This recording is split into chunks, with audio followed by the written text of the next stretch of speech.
Bapak Mama Jemaat Tuhan, Salam. Selamat hari Minggu. Kita berjumpa lagi dalam ibadah Minggu pagi ini dalam perenungan firman Tuhan. Injil Yohanes pasal 8 ayat yang pertama sampai ayat yang ke-11 di bawah terang tema memaknai keadilan dan belas kasih Tuhan. Bapak Mama, saudara-saudara yang dikasihi oleh Tuhan Yesus Kristus, ada sebuah kalimat bijak mengatakan, tulislah kesalahan sesamamu di atas pasir, supaya ketika air laut pasang, dia bisa terhapus. Dan tulislah kebaikan sesamamu di atas sebuah batu, supaya dia menjadi kenangan yang tidak terhapuskan. Bapak Mama serta saudara-saudara, tentu kita semua mengetahui kalimat bijak ini. Tetapi yang menjadi pertanyaannya ialah pengetahuan ini berdampak dalam praktek kehidupan kita sehari-hari atau tidak. Ini yang menjadi masalah. Lebih banyak daripada kita melakukan yang sebaliknya. Kebaikan sesama kita tulis di atas pasir.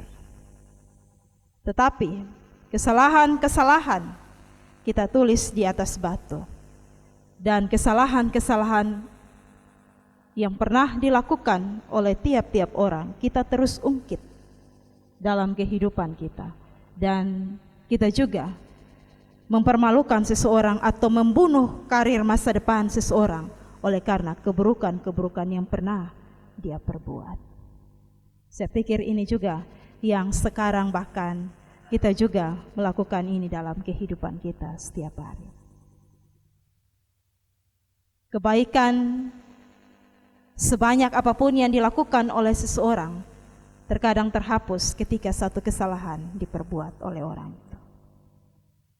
Bapak Mama serta saudara-saudara, Yohanes pasal 8 ayat 1 sampai ayat yang ke-11 mengingatkan kita tentang hidup yang benar.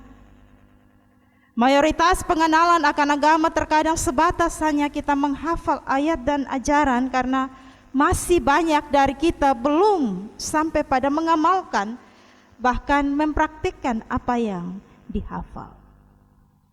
Dan ini yang dilakukan oleh ahli-ahli Taurat dan orang-orang Farisi.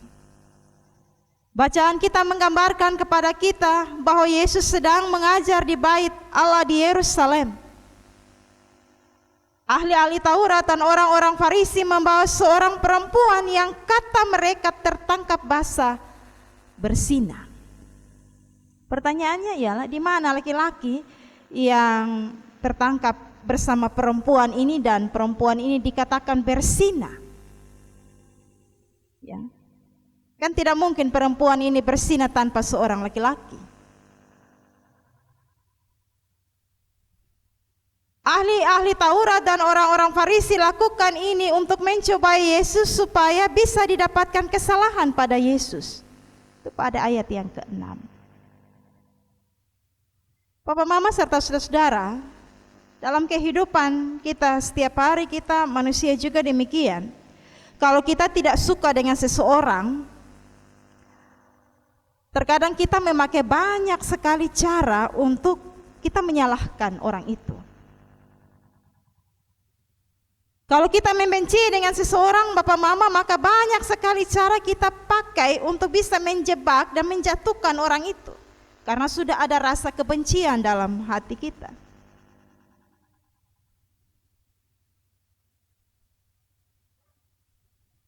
Ini sama seperti yang dilakukan oleh ahli Taurat dan orang-orang Farisi. Mereka katakan, Rabi, perempuan ini tertangkap basah ketika dia sedang bersinah.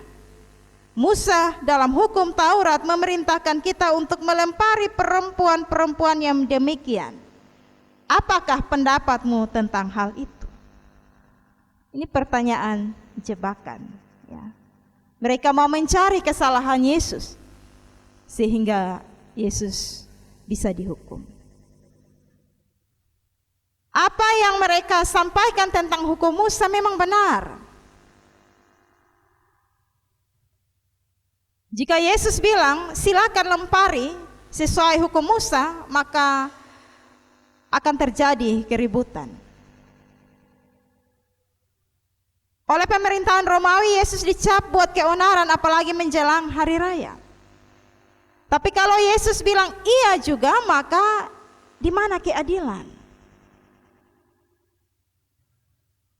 Haruskah perempuan ini menanggung akibatnya seorang diri? Di manakah keadilan? Tapi di sisi lain juga Bapak Mama serta saudara-saudara, jika Yesus katakan tidak boleh dilempari, maka mereka mencap Yesus sebagai orang yang membangkang. Orang yang tidak taat dan hormat pada hukum Taurat atau Musa. Ini juga dicap sebagai kesalahan Yesus. Saudara-saudara yang dikasihi oleh Tuhan Yesus Kristus, di sini kita melihat hikmat Yesus dalam memberikan jawaban. Ya.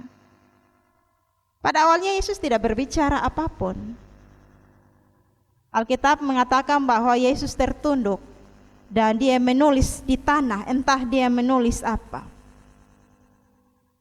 Namun dia terus ditanyai.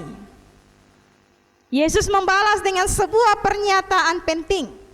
Barang siapa di antara kamu tidak berdosa, hendaklah dia yang pertama melemparkan batu kepada perempuan ini. Ya, Bapak Mama serta saudara-saudara, Yesus adalah pribadi yang berhikmat penuh dan dengan belas kasihan.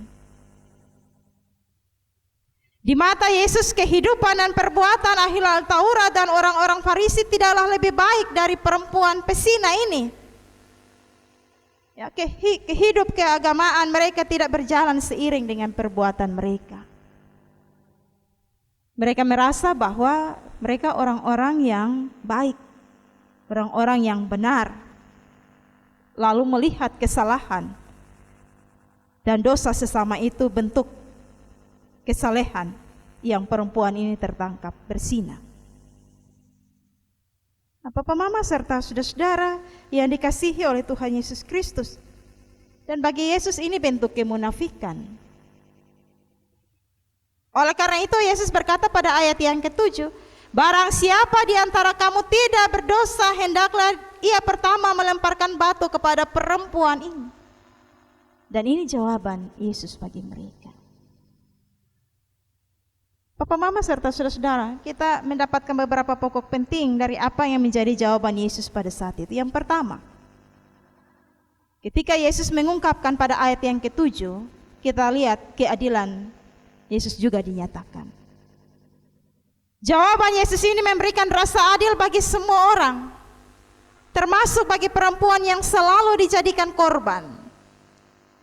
Saat Yesus tunduk dan tuliskan sesuatu di tanah, oleh sebagian penafsir memaknai sebagai sebuah hukum baru, yaitu keadilan dan cinta kasih Yesus yang dia tunjukkan.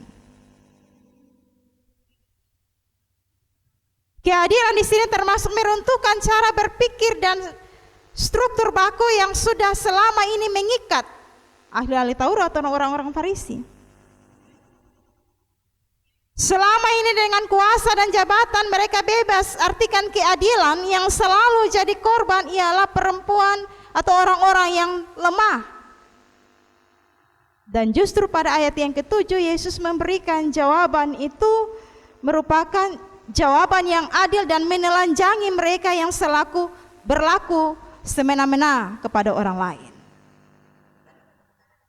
Nah, Bapak Mama serta saudara-saudara, jawaban Yesus ini juga sebenarnya mau mengajarkan kepada kita untuk bagaimana kita selalu berpikir, bagaimana kita harus bertindak secara adil. Kita ini wariskan alam berpikir tertentu dalam kehidupan kita. Mungkin yang kita pegang selama ini banyak hal yang sebenarnya tidak adil. Tapi karena itu sudah baku dalam kehidupan kita, dalam perlakuan kita, maka kita melakukan seterusnya dalam kehidupan kita. Bagaimana hubungan kita dengan sesama? Apakah kita sudah melakukan keadilan hubungan kita suami dan istri, anak-anak dan orang tua?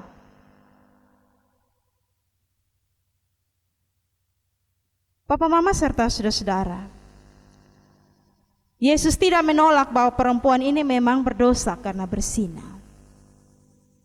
Yesus tahu bahwa ini memang satu kesalahan yang dia perbuat.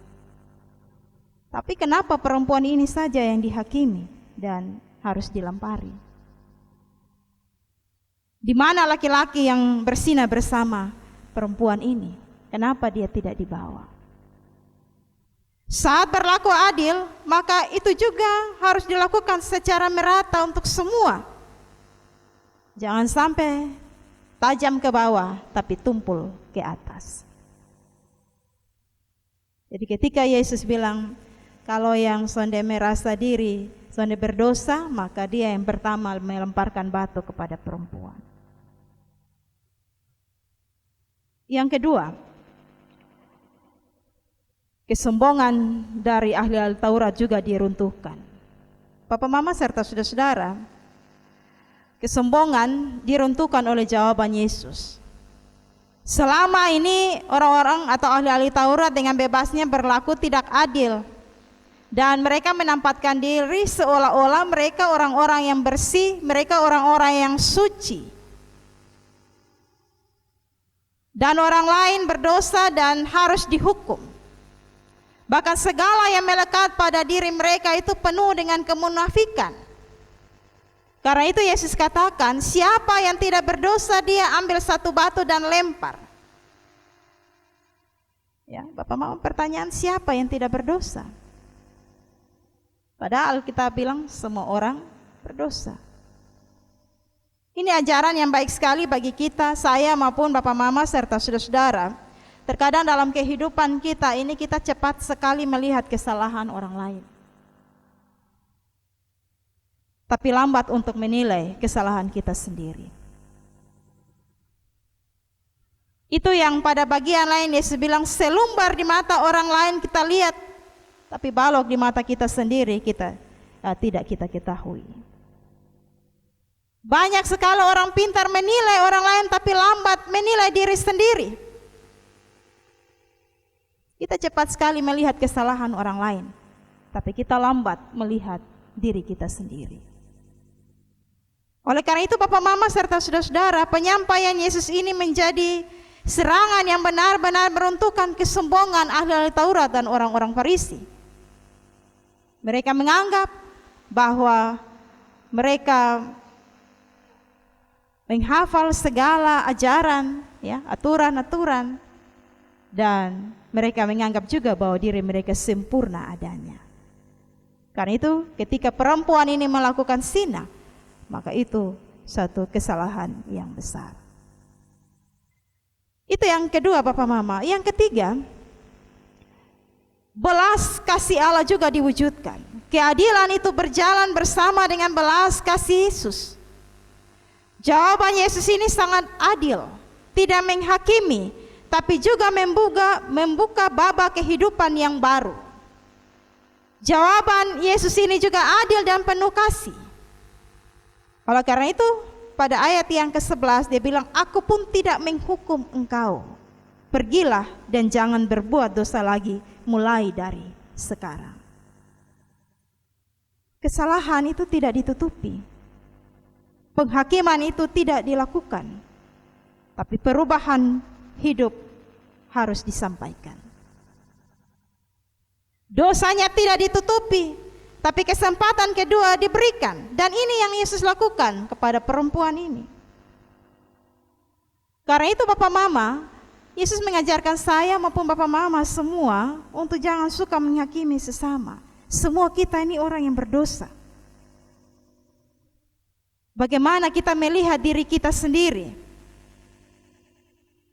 Ya, jangan kita pintar menilai kesalahan orang lain, tapi kita lupa untuk melihat diri kita sendiri.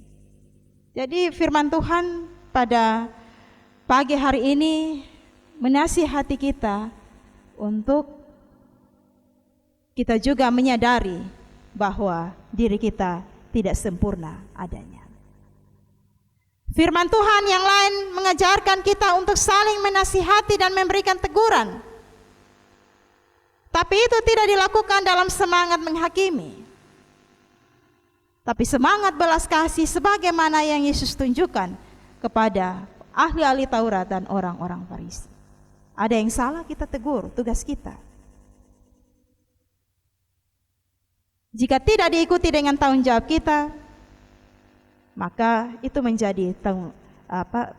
menjadi tanggung jawab dia. Kalau kita tegur tapi dia tidak mau dengar, ya itu menjadi urusan. Tapi kalau kita tahu dia salah dan kita tidak tegur, itu menjadi dosa yang besar bagi kita. Oleh karena itu Papa Mama serta saudara-saudara yang dikasihi oleh Tuhan Yesus Kristus, ahli-ahli Taurat dan orang-orang Farisi, mereka bukan menasihati dan memberikan teguran, tapi justru apa yang mereka lakukan ini ialah menghakimi serta menghukum. Dan Yesus tidak mengikuti jalan ini. Yesus pilih jalan belas kasih dan membuka kesempatan kedua. Dan di dalamnya pertobatan itu Yesus sampaikan kepada perempuan itu. Karena itu ayat 11 dia bilang, aku pun tidak menghukum engkau, pergilah dan jangan berbuat dosa lagi mulai dari sekarang. Bapak, Mama, serta saudara-saudara yang dikasihi oleh Tuhan Yesus Kristus, kembali dalam kehidupan kita setiap hari, bahwa perjalanan hidup yang ada, Tuhan izinkan kita semua. Dan ketika kita ada dalam kehidupan ini, setiap hari, setiap waktu ada begitu banyak dinamika yang terjadi. Dan justru dengan dinamika-dinamika yang terjadi, Bapak, Mama, serta saudara-saudara, mengajarkan kepada kita bahwa kita ini orang yang terbatas, kita orang yang lemah. Dan dengan keterbatasan-keterbatasan yang ada pada diri kita, mengajarkan kepada kita untuk bagaimana kita mau merubah diri kita juga. Kita berusaha untuk mau merubah orang lain, tapi ternyata dalam diri kita ada begitu banyak hal yang menyakiti hati Tuhan.